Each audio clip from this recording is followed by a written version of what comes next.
Hi, my name is Rob Scott from UC Today News, and in this session, I'm joined by data protection expert Dr. Scott Allendevaux, who's going to be guiding us through why ISO 27001 is no longer the gold standard for UC providers.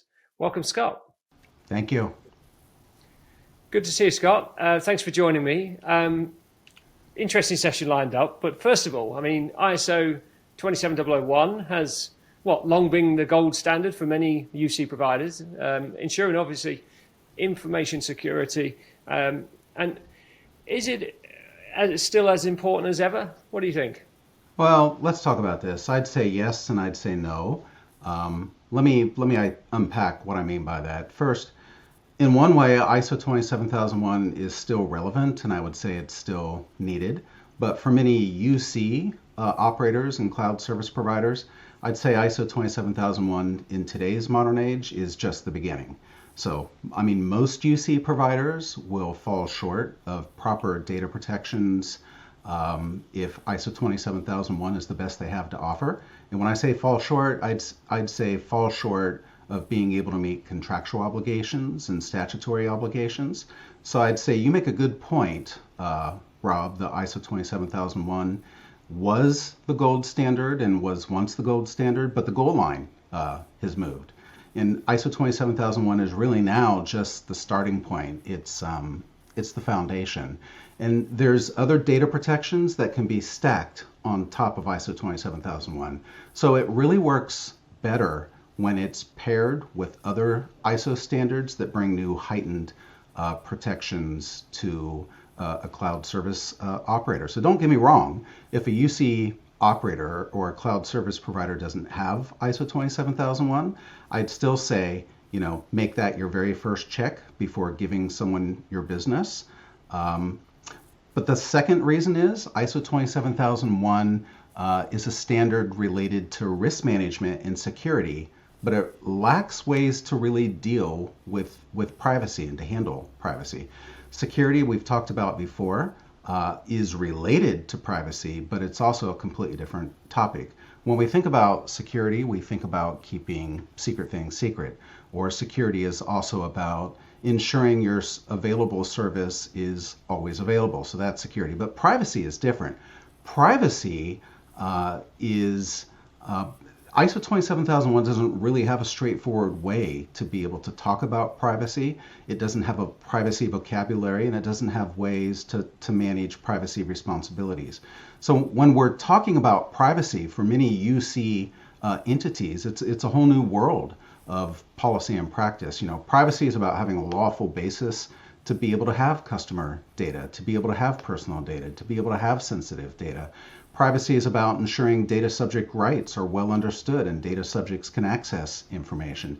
ISO 27001 doesn't really have ways to deal with that.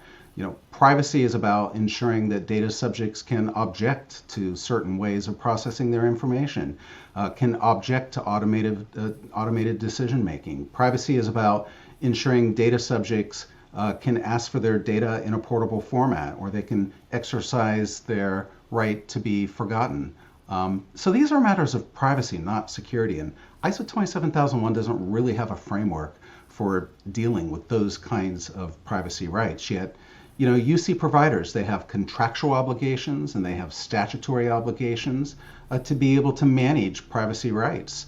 And so, privacy rights and customers of UC providers want to understand in your data protection program, how do you manage data subject requests? How do you manage transfer impact assessments? How do you manage when it's necessary in the process for performing a DPIA, a data protection impact assessment? So again, that's all about privacy, and ISO 27001 is not really geared to care for those kinds of data protections.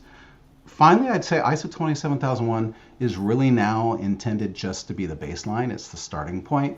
So if you're a smaller company, ISO 27001 is a great place to start and to finish. You can live in that world. But if you're a UC provider or a managed service provider that really processes a lot of data and you need to comply with laws like the GDPR or the CCPA, it's not enough to be able to comply with those kinds of requirements. Super. So let's talk about those additional kind of steps and international practices that that we need to kind of look at as UC providers nowadays. So what specifically are we talking about here? Well, I think when we think about, international practices, there's this ISO family of standards, and the I in ISO, of course, is international. So it's this international family of standards that they really work well when combined together. So you've heard me say ISO 27001 is the starting point for most any company. But there are other international standards now that are available, and a lot of UC cloud service providers are using them. One is called ISO 27017. It sits, you've got ISO 27001 on the bottom, and 27017 sits directly on top of it. And it expands the data protections for UC cloud service providers. Companies like Microsoft, Google, AWS, they implement both ISO 27001 and ISO 27017s because it brings about heightened cloud security protections. When they do, and they do that because it means they can be trusted. They can be trusted to better protect your data because they're applying these heightened, measured protections that are necessary. There's another standard. Sorry to talk about all these ISO numbers. I'll just keep it to a few.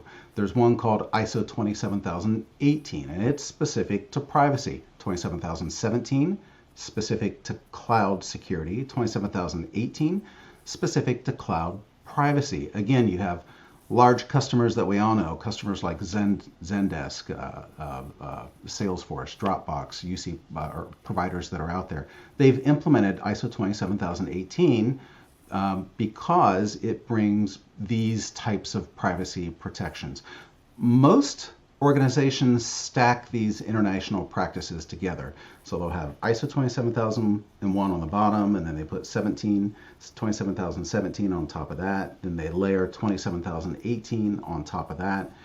And if a UC service operator, they only has 27001 and no other standard, I would ask them why, because in today's era of data breaches, I'd choose a company that really has implemented all of these. If they didn't implement all of those, it means they're more exposed. And if it means they're more exposed, that means your data is more exposed. Now, I'll just say one more standard, and I'll keep it to that, Rob. There's one other international standard that I think is real important to tell our listeners about. It's called ISO 27701, and it really helps organizations comply with data protection laws around the world. There's all these laws that have been coming out around the world. More than 130 countries around the world now have implemented some form of data protection regulations. In the United States, all 50 states have implemented forms of data protection regulations. In state legislatures, there's 280 new data protection bills being debated by state legislatures. And so, most people think, how do you keep all this legislative, development straight? Even questionnaires that companies are getting says, how do you track and manage the legislative landscape in data protection? And the answer is ISO 27701 is a way to do that because it creates something called a Privacy Information Management System, PIMS or PIMS. It sits alongside those other ISO standards, and it helps work in a very organized way to take all this legislative movement that's happening, and it brings harmony to it so that organizations can track all these privacy laws that are happening around the world and then apply the ones that are applicable to an organization's data protection framework. Wow. So, it sounds hugely complex, and that's exactly why companies like Allendevaux exist. But by getting up to date with all these standards and best practices, what bottom line benefits and opportunities does this bring in addition to obviously lowering risk? I would say a couple things. I mean, first of all, it really does bring a competitive edge. I think in today's modern age, with some of the requirements coming out and RFPs and all, it aligns a company to be able to win the bigger deals and more deals. Just recently, I'm seeing bigger business requirements requiring service providers and UC entities to have more of these standards. It'll actually list you have to have this certification or that to be able to win that business. So I think one of the differentiators is it really helps create a competitive edge. Then there's other bottom line benefits. You combine these standards together, it's going to bring about better security. It's going to bring about better privacy. It's going to ensure that organizations are able to actually know what laws apply to them and know what laws are protecting their customers. It's going to be able to help track privacy development and security development around the world. It really does lower risk by doing these kinds of things. I think it demonstrates due care and due diligence, which senior executives and boards of directors have a responsibility to do. And at the end of the day, it does this. It instills a sense of trust that the UC organization can be trusted to process data lawfully and responsibly. Yeah, that's an absolutely crucial point, isn't it? Trust. I mean, what advice would you offer UC providers looking at getting up to speed with the latest best practices? I'd say if you're a UC provider and you're collecting and processing customer information, the very first thing would be to ensure that you've implemented a proper data protection program. We talked about 27,001 is no longer the gold standard, but it's the starting point. So if you're not there and you're a UC provider or operator, you need to make sure that you've done that. After accomplishing that, you need to consider additional standards depending upon the amount of data and the type of business you are, such as 27,017 or 27,018 and even 27701. I'll just give an example. We recently implemented about a year and a half ago or 2 years ago, ISO 27001 for two UC providers. One was in Europe, one was in the United States. Both companies were faced, with the same challenge. It was to do business with one of the largest UC providers. They wouldn't be able to qualify to be a next level partner unless they implemented all four of these standards, 27,001, 17, 18, and 27701. So I worked with those companies, our team worked with those companies. It takes a while to implement all of that. It took about 9 months plus audits at the end of it, but they passed all their audits and certifications, and now both companies have differentiators that set them apart to be able to work on these bigger deals and more deals. Just helped a customer a couple weeks ago in the United States, another one, go through the ISO cert process. And they called me on the phone. They said, Dr. Scott, I want to thank you so much for helping us to get ISO certified. And because of that, we just won this big deal. It was 6 digits a month.